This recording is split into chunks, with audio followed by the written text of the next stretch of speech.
Hello and welcome to our webinar today, our Christmas in July series. And this webinar is about prepping the workshop, a no chaos guide to holiday inventory. And today is August 13th. Your presenters today are myself, Allegra Mitchell. I am the Customer Success Manager here at Webgility, and I've held positions in e-commerce operations, and I have a specialized operational and process knowledge within the e-commerce fulfillment realm. Also presenting with me is Chris Robinson and Rafael Ruiz. Hello everybody, this is Chris Robinson here. I have much experience in inventory everywhere from working in the trenches of retail to being an inventory control officer for an e-commerce and mail order company, as well as doing consulting and now working here at Webgility. Hey everybody, my name is Rafael. I'm one of the customer success technicians with Webgility, certified QuickBooks Pro advisor, and I've also had 5 years of experience in big box retail and inventory management. So our agenda today, first we'll start with some housekeeping, and then we'll jump right into the presentation. We'll talk about why inventory, having accurate inventory is important, and then we'll go into talking about counting your inventory and the various stages that entails. We'll also go over pitfalls to avoid, as well as talking about ordering and reordering and how inventory management can help facilitate that in a better way. Then we'll talk about how Webgility and its products can help. Then we'll go right into our Q&A forum and also cover future Christmas in July webinar topics in this series.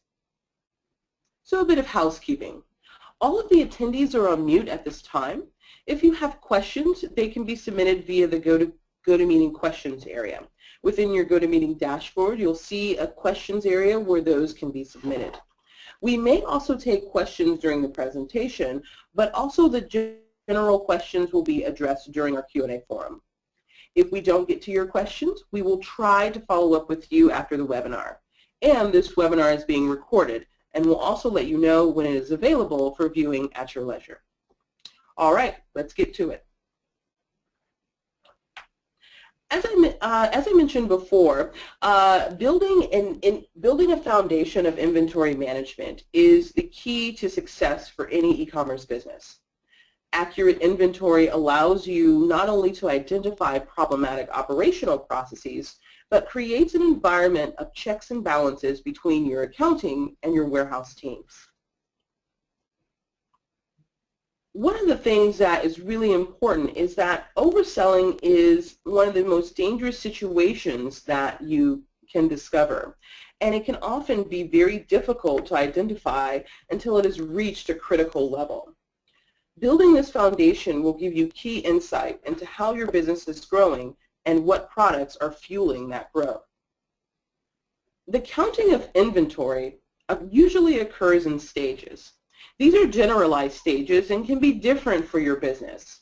There's a pre-count, a physical count, and the cycle count. I'm seeing a question here. Chris, can you tell me a little bit about the pre-count preparation stage? Sure, I'd love to jump into that for you, Allegra. So I want to kind of begin by just telling a little story about why we are even doing this webinar in the first place. I've run into a lot of companies that end up being what I call a victim of their own success, meaning they start off, things are going well, they're selling their products, and then the holidays hit. All of a sudden their sales spike dramatically. Their warehouse is not organized, they don't have an accurate inventory count, their items start selling like hotcakes, and all of a sudden they get orders that they cannot fulfill because they don't really have as much stuff on the shelf as they had originally thought. The orders don't get fulfilled in a timely fashion. People don't get their orders in time for the holidays. They get bad reviews, and all of a sudden their business is not doing well. So that's kind of why I wanted to talk about this in the first place. So before you do your initial inventory count, there's some prep work that you have to complete first. Much like anything you do, if you're going to cut a board, you got to measure it twice first. If you're going to paint your house, you got to make sure to tape all the trim and put down the drop cloths. Before you start counting your warehouse, there's some things you have to do. The first thing is just selecting a count date. Now the count date is an arbitrary line you draw in the sand. On that date, you must suspend all operations while you're doing the count. That means no receiving inventory, no shipping any inventory out. The reason for that is if you have things coming in or going out of your warehouse while you're counting, you're trying to hit a moving target and it's just not going to work. You're not going to get an accurate count. The other thing you have to do is make sure that your accounting system is up to date. That means that all bills or item receipts up to that arbitrary start date must be entered. It also means that all sales transactions up to that start date have to be entered. Once they've been completely entered, you want to put a date lock on your accounting system. That means that you go in there and set it so that no one can enter a transaction before that arbitrary count start date. The reason for this is that things that you enter in the past in your accounting system affect your present count. So if you enter in an inventory adjustment that says, there's 10 of these items, and then you go in and put in a sales transaction before that date that puts a -1 there, all of a sudden, instead of having 10, you'll have 9.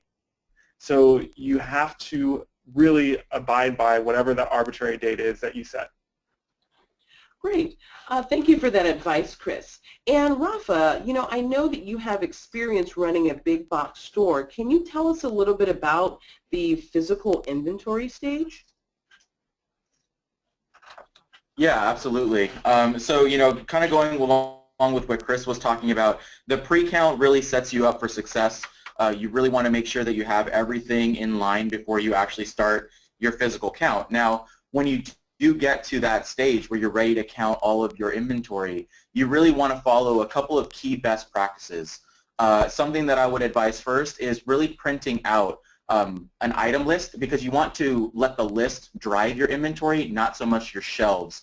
You want the people who are assisting you to look at a list, checking it off, writing down what they're counting, not just looking at a shelf and thinking that they've hit every piece of inventory, because they may miss something if things aren't in the correct place.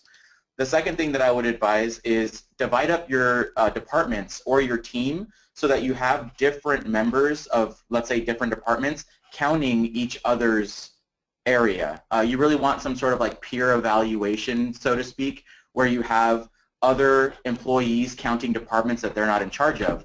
The reason why you do this is because you really want to just eliminate any kind of bias from your employees counting their own areas.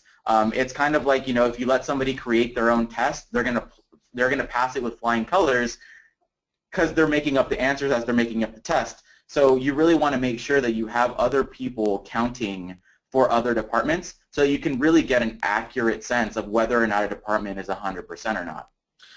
Rafa, I couldn't agree with you more there. Something that I've noticed, one of those bias things that happens when someone counts their own department, for instance, they may know that a particular product comes in a case of 100, so rather than opening up each case and counting each item in each case, they'll just count the cases and multiply by 100. However, someone could have opened a case, pulled 2 or 3 items out, and then resealed it. If someone from a different department who doesn't know how many should come in a case in the first place counts, they're going to open that box and count every single one. So it just eliminates people taking shortcuts because they think they know what is there. Exactly, yeah.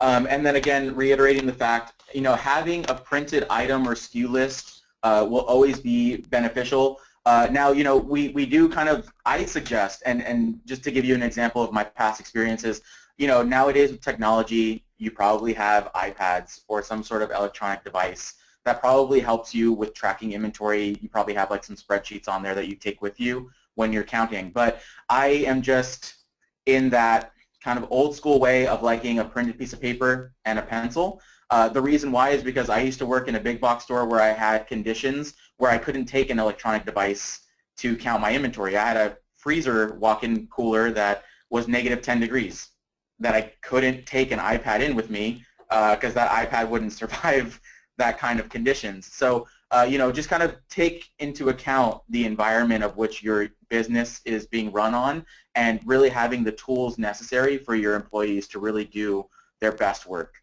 Yeah, I completely agree with that.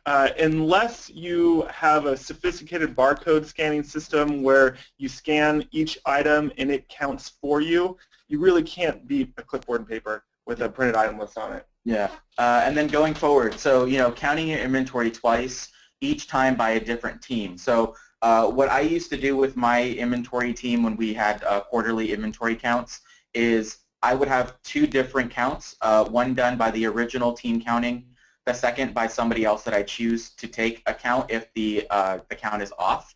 And then if there were any discrepancies between the two, I was the controller. So I would go in, count that box of limes. Whatever I counted, I would compare to the other two, and I would be the one to make adjustments accordingly in the accounting software. So always having a good line of how you're going to be counting, who's going to be the final say in your count, and then obviously recording that in your accounting software is the best way for you to get that count at the end of the day. Now, since we're talking about counting, I think you both have really, really great advice for our audience. I also have a question here about margin of error. Is it ever okay to have a margin of error in your inventory? So I'd like to tackle that one, Allegra.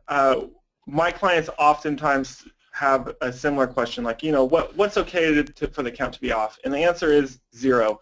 You cannot accept any margin of error. Of course it's going to happen, but it's unacceptable. It's similar to if you think about New York in the 80s when they had their big crime problem and they went with the broken window policy, which was basically, if there's a broken window, we're going to fix it immediately. If there's a piece of graffiti, we're going to clean it up, because just having those small crimes leads to the bigger ones. And it's the same thing with the crime of your inventory being off. By just accepting a little bit being off, it makes it acceptable to have a breakdown in workflows that will lead to larger inventory problems. So as you can see, how to manage inventory really shows itself during your counting process. Cycle counting is a different stage of accounting for inventory and is used for getting the most up-to-date information about how your inventory is doing. Chris, can you talk a little bit about this process? Sure. So once you've done your normal full inventory physical count, how do you know that your count is still accurate? The way you do that is through cycle counting. A cycle count is where you take your 10% of your most high volume, quickest selling items and you count those. The reason why you count those is because those are the items that are going to show any breakdowns in your workflow come through. So what's important to realize is anytime an item comes into your warehouse, it should be accounted for in your accounting system through an item receipt or a bill. Every time. Every time an item leaves your warehouse, it should be accounted for by a sales transaction. So nothing comes in or goes out without being accounted for in your accounting system. If you do a cycle count and there's a discrepancy between your accounting system and what's physically on the shelf, there's a breakdown somewhere in your workflows. Either something came in your warehouse without it being recorded or something left without it being recorded. There's only a couple reasons why things would leave without being recorded, right? It means that either something got damaged, you sent something without recording a sales transaction, which means your accounting is going to be off, or someone's walking off with your goods. Any one of those three scenarios is very bad, as well as if you have more items on the shelf than your accounting system says. It means that either you had a bad physical count in the first place and you guys found a box that just appeared from somewhere, which hardly ever happens, or you received items and didn't actually record them in your accounting system. So we also have some questions that a business owner should ask themselves in case their count doesn't match their records. Can you talk about each one of these kind of checks and balances that? Yeah, I just can't reiterate this enough. If your cycle count is off, it's because you're not recording your transactions properly or something's happening that's not being recorded. And you have to remember, your accounting software should be mirroring what's actually happening in the physical world. So anytime something enters or leaves your warehouse, there has to be a transaction in your accounting software to mirror that, so that you know 6 months from now what was going on in your warehouse, in July, now that it's Christmas time. Now that it's Christmas time, the only way that your warehouse is going to be accurate is if everything up until that point has been recorded accurately. Thank you for that, Chris. So thank you both, Chris and Rafa, for that insight into the stages of counting inventory. Here are some 5 tips, kind of boiling down everything that you've heard that will help you with smoothing out your inventory counting process. So creating a clear start and end date of inventory is also key. Time box it within 1 to 2 days if possible. Remember, you're suspending your operations until your inventory count is over. Also, preparing to count inventory is also critical. Begin organizing your warehouse before you begin counting your inventory. Also, in this digital age, as you heard, it's important to remember to have a physical printout of your inventory listing. It will work as a physical backup of your counts and changes in case something were to happen to your digital records during a count.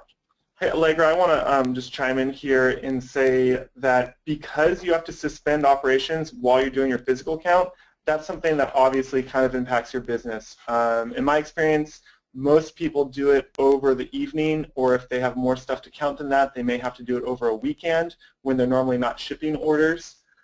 But there are things you can do while you're in operations. You can organize your warehouse. You can print out those lists. You can prepare for that count so that that count goes as fast as possible. So thinking about dividing up tasks of things that you can do while there's operations, and then the actual physical counting of items which operations have to be suspended for. So making sure to make that suspension of operations as short as possible so you can go about your normal day-to-day business is important. Thank you for that insight. Yeah, I would agree with Chris. And also try to make it an event too. Sometimes tasking somebody with the job of going and counting 100 of something multiple times, you really want to make it fun. You want to make it something that people don't just see as counting, but I used to, with my team, make it a competition. I used to have some rewards and some incentives. So I'm already asking them to stay past hours sometimes because obviously you're working when you're not in operation. So they're coming in when they're not usually used to coming in. So, kind of making it a fun activity for your team, I've found to be a great way of not only team building, but obviously you're getting a good count of your inventory and getting the job done at the same time. So. Yeah, you definitely have to think outside the box a little bit to make someone coming in on nights or weekends to count stuff fun, but is definitely worthwhile. Otherwise, you're going to deal with some grumpy workers. Thank you for that wonderful advice, Chris and Rafa. And since we're on the topic of counting and the frequency of counting, inventory should be counted twice a year. And I know at my previous job, our inventory counts were governed around the fall semester. We did a departmental inventory count before the spring semester, and then a store-wide physical inventory before the fall semester. Within your business, you should decide how often and when it's best for you to count inventory to get an accurate picture of how your business is performing. So I completely agree with you, Allegra, for counting twice a year for most product-based businesses that have lots of normal dollar value items. I have seen a couple businesses like a jewelry retailer, for instance, that they had to do a count every night because they just had a few very specific high value items, and even just losing one would be detrimental to the business. So take into consideration the size of your products, the value of your products, how many products you have when you decide how many physical counts to do each year. Would you recommend hiring an outside specialist to help with your inventory count? That actually, if you're in the position where you can do it, that is a great idea. Remember earlier when Rafa was talking about how you want people to not count their own departments, to count a different department to eliminate bias? Well, hiring an outside specialist to either do the count for you or help manage the count even eliminates that further. That's something that they do day in and day out, rather than just having someone who normally is a picker or is normally in charge of doing warehouse management all of a sudden having to switch gears and put on a different hat and do a different job. You've got someone who's a pro.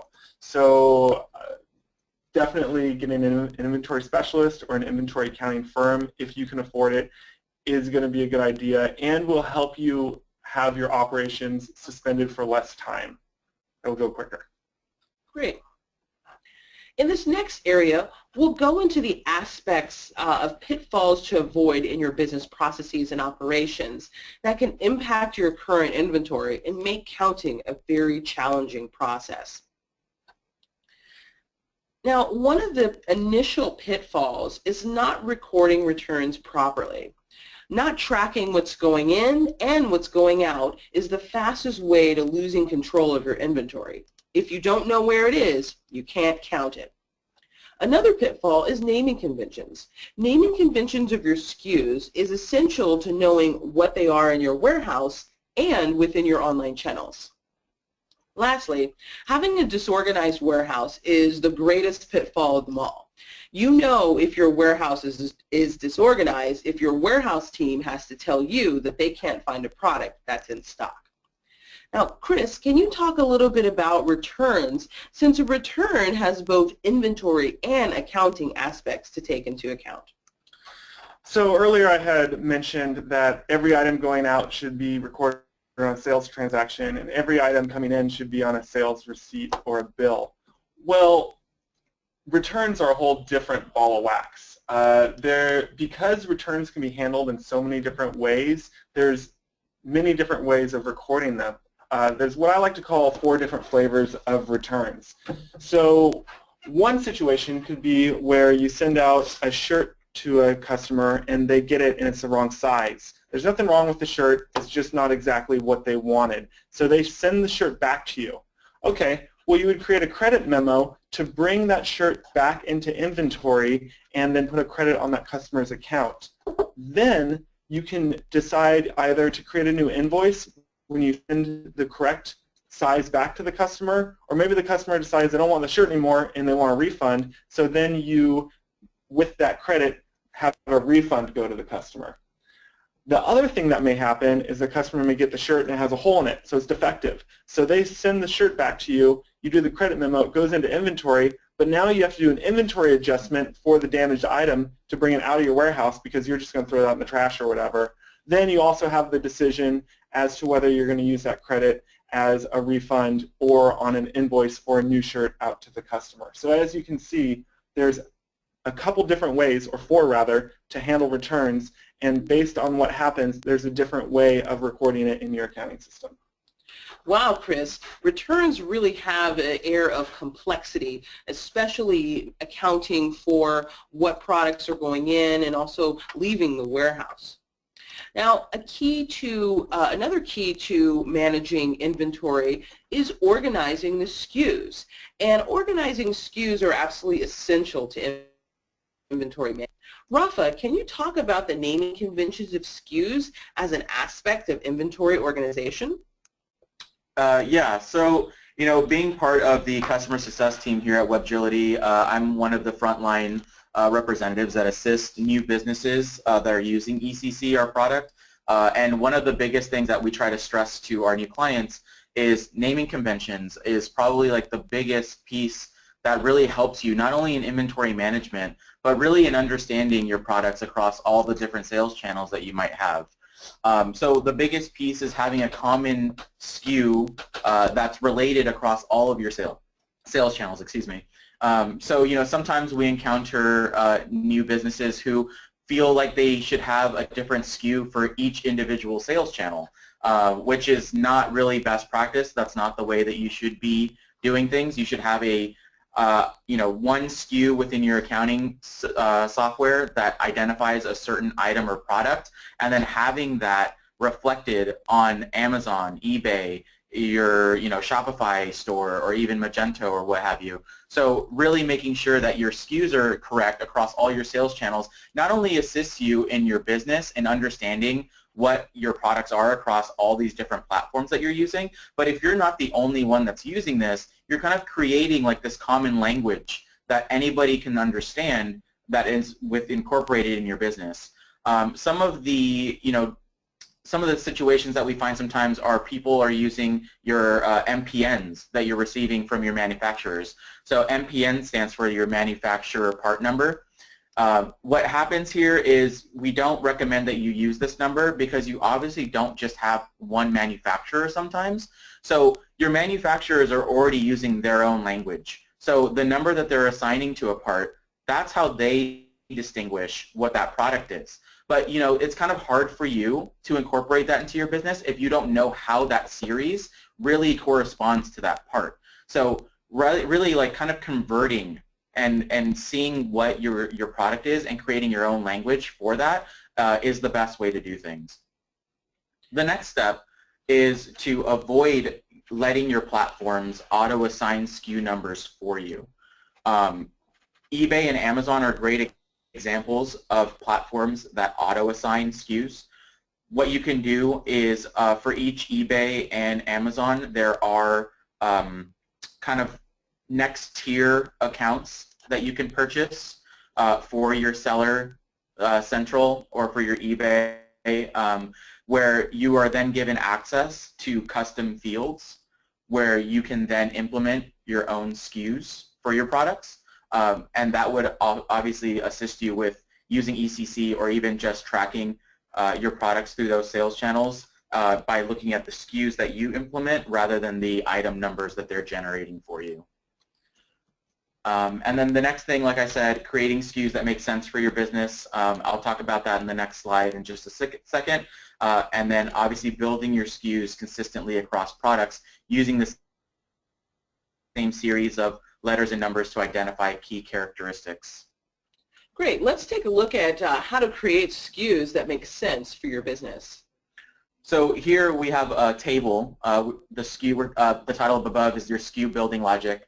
Now we've separated key characteristics of products that you may or may not sell. Here we are looking at a clothing, athletic clothing business. And so what you'll see here is we have different columns, all kind of distinguishing the type, brand, item type, your style, size, what have you. And then each row is kind of showing you all the different categories that fall into those columns. So if you look at that top row, we're kind of showing you how a SKU can be built, starting from the first series separated by then a dash, then talking about the next series of letters or numbers to signify the next category, and so on and so forth. So your SKUs and the products that you sell may not be as intricate as this, but this is definitely something that you can use in order to really get some sort of key foundation for how to identify your products in your accounting software. So you can see here that the first couple of letters or numbers that you choose can signify hats, and then shirts, pants, jackets, and shoes. Then you go on to your next series of letters or numbers that would identify the brand, then the item and style, and so forth. So if you look down there at the bottom of the table, you'll see an example of what a SKU may end up looking like to identify that specific product. And what's really beneficial to that is you can have anybody who is very well kind of knowledgeable of what your naming conventions are to just look at a series of numbers and already be able to identify, you know, oh, okay, 02, I'm already knowing that that's going to be some sort of shirt. And then looking at the next series and so on and so forth, that sometimes your pickers and even some of your employees just have a great sense of, you know, your naming convention and understanding your departments and your brand and, you know, all of your different products. Something else that happens when you organize your items with a numbering system like this is because item lists and accounting systems naturally are organized alphabetically or numerically, it will organize your accounting system. So the order in which these columns were chosen is not arbitrary. These columns will organize the item list in your accounting system. First, you'll have all your hats grouped together. The hats will then be grouped by brand, then by item. Each item will then have the style and the size. So what you want to do when you're making the columns for a SKU building chart like this, you want to think about how you organize your items in your warehouse. Are they organized by brand? Are they organized by gender? Are they organized by type? How does it go from macro to micro? And you want to mirror that with the columns on the SKU building chart so that your SKUs in your accounting system are organized similar to the way your warehouse is organized. And really, the key thing to think about here is you're creating a unique language for your business so that new employees, existing employees, they can glance at a SKU and they'll really know where it is and what it is. When I used to work at an Ace Hardware back in the day as a sales associate, I remember that when someone would bring an item up to purchase, I could be entering in the SKU number and right away know if it had been mislabeled or had the wrong tag put on it, because the first couple letters was the department.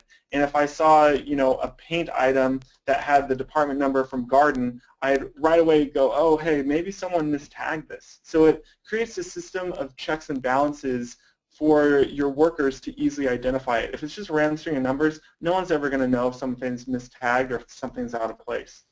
And since we're on the topic about warehouse organization, Rafa, do you have any tips for identifying and correcting issues in warehouse organization? Yeah, so what we really want to do is focus on letting that naming convention also drive how you organize your warehouse, or vice versa.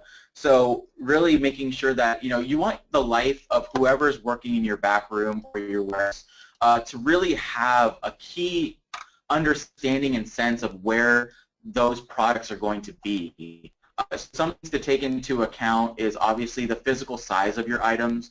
So, obviously wanting to separate your big, bulky, pallets of, let's say, like merchandise that you're going to have separated on one part of your warehouse, and then having bin locations and shelf locations for those, broken down items from boxes or bulk pallets that your pickers can then go to pull out single pieces of inventory. Now, what you want to make sure you do is let that SKU naming convention and your product departmentalized kind of way of setting apart your warehouse helps in identifying where your pickers or where you are going to in your warehouse, so you don't have like this kind of funny picture of all these worker elves down here trying to scramble and figure out like where they're going or what they need. So really understanding like, okay, in my warehouse, everything that's in department and a SKU number that starts with 01 should really be in these first 5 or 6 aisles, or they should only be in these bins, so that your pickers are looking at these SKUs and they're identifying, okay, this is where I need to go for all of the hats that I need. This is where I need to go for all of the shoes that I need. So having and making sure that you're organized in your warehouse not only helps you in your inventory management, but it helps the life of your pickers, of your employees, because they're not going to feel stressed about having to run around and figure out, okay, well, I have hats in bin location 01AB, but oh my gosh, I have to go all the way to this other side of the warehouse because there may or may not be 2 other of the same hat that I need in this other area. So really making sure that this kind of like sense of having everything uniform and having it structured correctly in your warehouse, it's going to help your business, it's going to help the life of your employees, and it's really going to help you make sure you have everything you need to be ready for not only the holiday season, but the rest of your business. So when I used to work at my inventory consulting business, what I would see a lot of times happen is a company would start off pretty small, maybe in a garage or something. They just have a couple items. It'd be easy to fulfill. Business would get bigger. Things would be going better. They'd get a warehouse space. And as they added new SKUs to the catalog of products that they sold, they just randomly put them in the shelf somewhere. Then eventually the company would be quite large with many shelves, and the items would just kind of have haphazardly, organically been placed in different areas. And they had never taken time to think about a logical organization of their warehouse.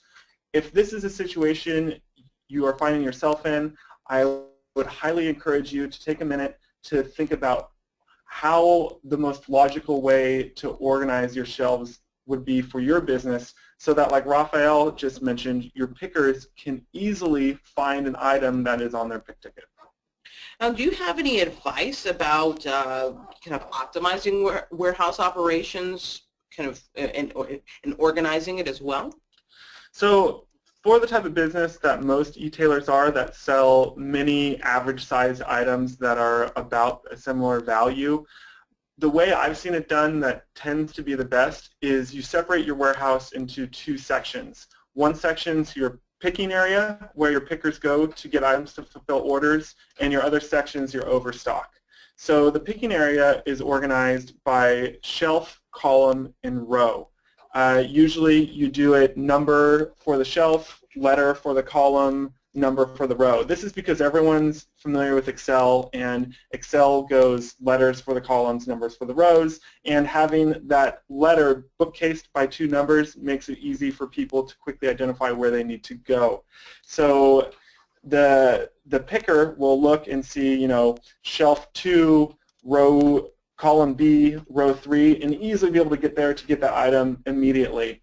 Now, each one of those bin locations should have enough items that your pickers will never run out in a given day, right? So every time they go to the shelf, there's enough items there. They're never going to go to a bin and it be empty and have to wait for the bin to be refilled. Then, at the end of the day, once the last FedEx or UPS pickup has come, the pickers kind of switch gears, go into the overstock area, get the items, and restock the bins for the next day. That type of a situation I have found to be the best for most mail order or e-tailer type environments. Great.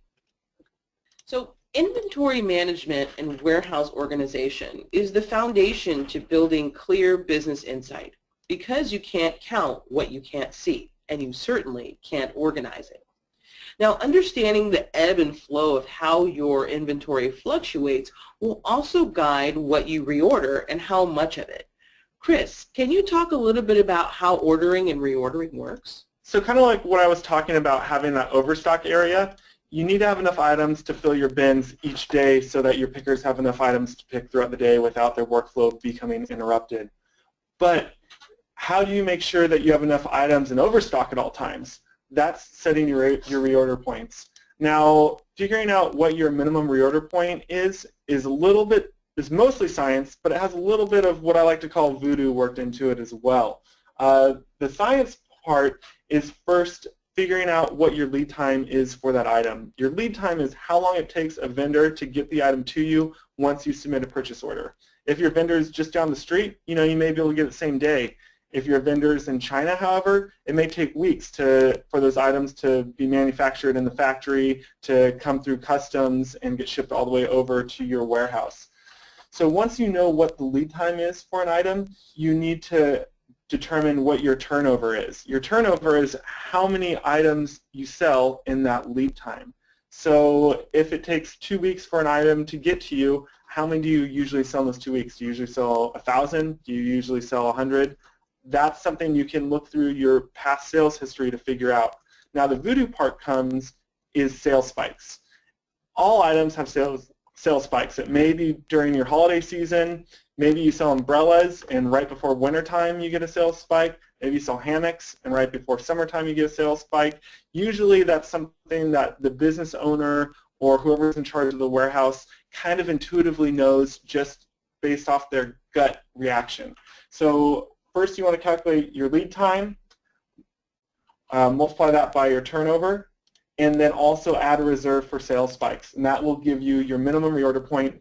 Once you have your minimum reorder point set in your accounting system, you can have alerts happen to remind you to order new items. Yeah, and so just kind of going off of what Chris was saying, the voodoo part, that really is something that you just learn from your experiences. So, if this is your second holiday season, you can compare what you've done from the last year. I used to keep a notebook, and I would just track. It was kind of like my journal. And so I would just every day just kind of look at my key items. I used to sell highly perishable goods, produce and meats and whatnot at a big box retail store. So when it came to big food holidays, I was always trying to understand my customer base. If it was Super Bowl Sunday, kind of partnering with my vendors and discussing, key pieces of inventory that I knew I was going to need for that weekend before the big game, because you don't order all of the chips on the Friday before Sunday. People are already buying all of their stuff for their big parties weeks before. Same thing with the holiday season and Christmas and the holidays and whatnot. You're going to have customers who are going to be last-minute shopping, but you're really getting a lot of people who are probably ordering the beginning of December because they want that stuff to come in the week before so they can wrap it and whatnot. So really playing with that to understand when your customers are going to be purchasing from you, that's part of the voodoo part, is guessing when those sales spikes are going to happen and being ready for them. Wonderful. And our products also integrate with a tool that can help you forecast your sales. It's called SalesCast by Locad. So that's actually another company that can help giving you that insight into where those spikes are by looking at the data and your past historical data within QuickBooks itself. Now, Allegra, correct me if I'm wrong, but I believe WebGility is partnered with SalesCast so that when you purchase one of WebGility's products, you automatically get access to SalesCast by Locad? Yes, yes. So, and it is a paid add-on, but what our add-on allows you to do is not only take into account all of the inventory you have within QuickBooks and that historical inventory fluctuations, but also it looks at the what is being ordered in your online orders. So it's kind of a dual view of what your inventory is doing, and Locad pretty much spits out kind of the metrics around those spikes that you have with your particular inventory. So we've been learning a lot about inventory management, warehouse, and operational organization, as well as key business operations in regards to returns and order and reorder points. Now, ECC has a way of making the process of inventory management easier, which can help you on your way to getting a clearer picture of how your business is growing. ECC is able to do that by connecting to your online shopping cart, and it works as a connector between your shopping cart as well as your QuickBooks.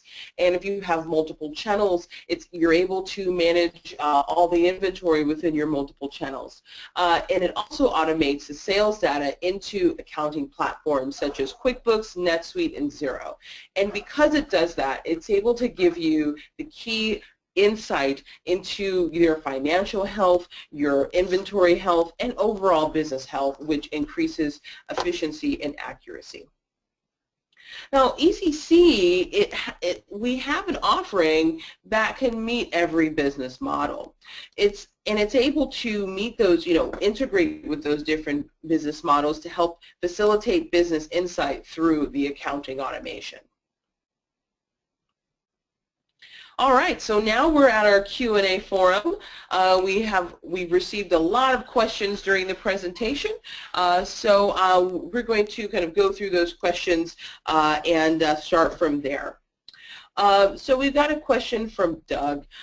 He asked, when you're building SKUs, could you use letters instead of numbers to make it easier to identify a particular item?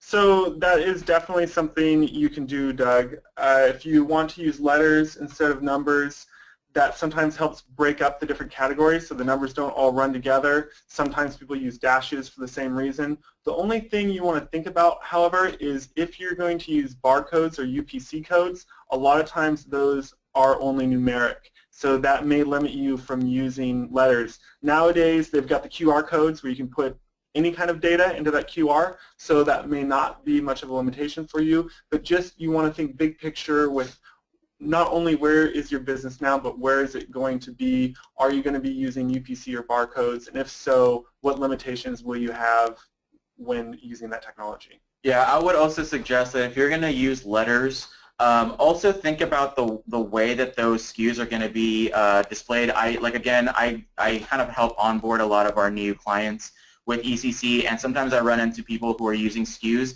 but they're writing out entire words. And sometimes that's not something you want in your SKUs. I know you're trying to probably distinguish a color, or you're probably talking about shirt, but really trying to break away from writing out the entire word. Think of maybe some abbreviations, or even just some I would say maybe no more than 4 letters, I would say, is really something you want to make sure that you break away from, because having a long SKU where you have whole written out words can become a lot. So you'll also be surprised. People really do learn the quote-unquote language of a SKU quite quickly. So just having those codes in there, your pickers and your warehouse guys, your salespeople, they're going to really quickly pick up on which each one of those numerical digits means. And also just realize accounting systems all have character limits in their fields. For QuickBooks, it's 31 characters for a name, and so you do want to keep it short and concise. Great, thank you for that question, and also thank you for those answers, Chris and Rafa. We have another question from Karen. Oh, and before I get to Karen's questions, just want to remind all of our viewers to put your questions in the question area so we can address them here as well. So now we have a question from Karen. Karen asks, does ECC handle the issue where you purchase parts, just beads, and then handcraft them in finished items or kits, then sell those items as items and kits? I need to be able to track both the parts and the finished items. How would that be accomplished? So that's really being accomplished in your accounting. Two different ways of handling it. If it's that you're crafting ahead of time, like you take the beads and string them onto a necklace and then put the necklace on the shelf, that's an assembly build. So you're going to want to do an assembly type item with a bill of materials for each one of those raw material beads or strands or whatever goes into that necklace. And when you want to think, how do you know when you need to make more necklaces? Do you submit a work order to someone on the floor that then assembles those necklaces? If so, as soon as that work order is completed, the build transaction needs to be made in QuickBooks or whatever accounting system you're using. Just remember, what happens in the physical world needs to be mirrored in your accounting system. However, if you're just selling a bundle or a kit of items, meaning you sell like maybe a 5 or 10 pack of beads, or maybe you have like an aqua bead bundle that has a blue, green, and turquoise bead in it, and those items sit on the shelf individually, well, that would be a group type item.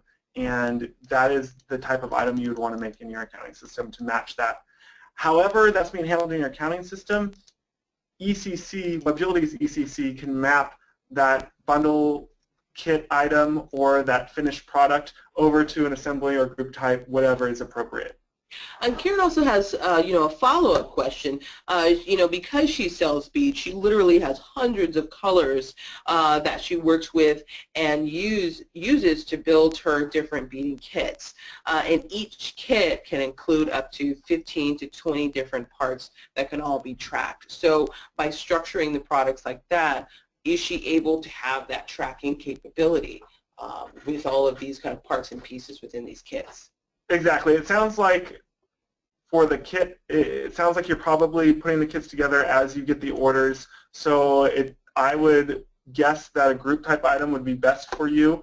Once you create that group, when that group goes onto the invoice or sales receipt, it automatically pulls whatever items are in the bill of materials that you set up. Great, thank you. We have another question from Tina, and she asks, when I have a return and process that return and credit memo in Magento, it does not pass to QuickBooks through ECC. So she's constantly having to process the return in Magento as well as create a credit memo in QuickBooks. And her question is, does ECC allow for automation in this regard, just like a sales receipt from an order would be generated in QuickBooks? She's asking, why can't the refund or credit pass through in the same way? And I'll actually take that question. When you process a credit memo in Magento, it is truly in Magento.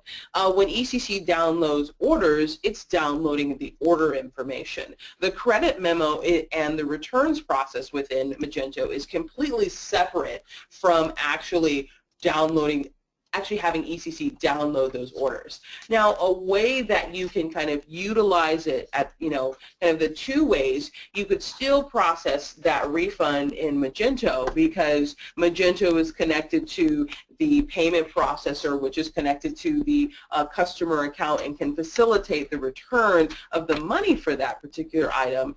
And within ECC, you can also utilize the credit memo feature, which will allow you to cancel an order that is posted into QuickBooks and create a credit memo against that particular transaction that has been created. So you'll be able to kind of do two checks and balances between those two types of events that are happening in two separate places. So what I think Allegra is saying is ECC can get you halfway there. It can create a credit memo in QuickBooks based off the return or credit memo that you've made in Magento. However, there's that other part, right, where you need to decide, is that item going back on your shelf or is it getting thrown in the garbage? If it is getting thrown in the garbage, you still need to make an inventory adjustment to show for that. And that's something we can't automate because we don't know how you're going to handle that item. And you don't even really know until you look at it to see if it's going to be stockable or not. And then the other decision that you have to make that we cannot automate or make for you is how are you going to handle that credit? Is that going to be money you give back to your customer, or are you going to just send them another shirt? Great answer. And as we know, returns can be very, very complex because they have both an aspect of inventory fluctuation as well as accounting for that inventory fluctuation. And our last question in our few minutes, this is from Michelle. Will QuickBooks Online or ECC Cloud eventually have the feature where you can enter your item cost and do the math and subtract, so to speak? So QuickBooks has a report called the Item Profitability Report where you can enter a date range and it will show you how much you've actually paid for each item and how much revenue you've gotten from it for that date range. However, what I think you may be asking about that a lot of people are interested in is figuring a way to determine if each order is profitable. Nowadays, with a lot of what I call quote-unquote power eBay or Amazon sellers, they have pricing software that automatically searches the marketplace for other similar items and prices your items to be competitive because you're always competing for that buy box, right? But then you start to think, well, am I actually making money on that order after I take into the account of how much the item cost, what my expenses and fees were on the marketplace, and how much it cost me to ship the item?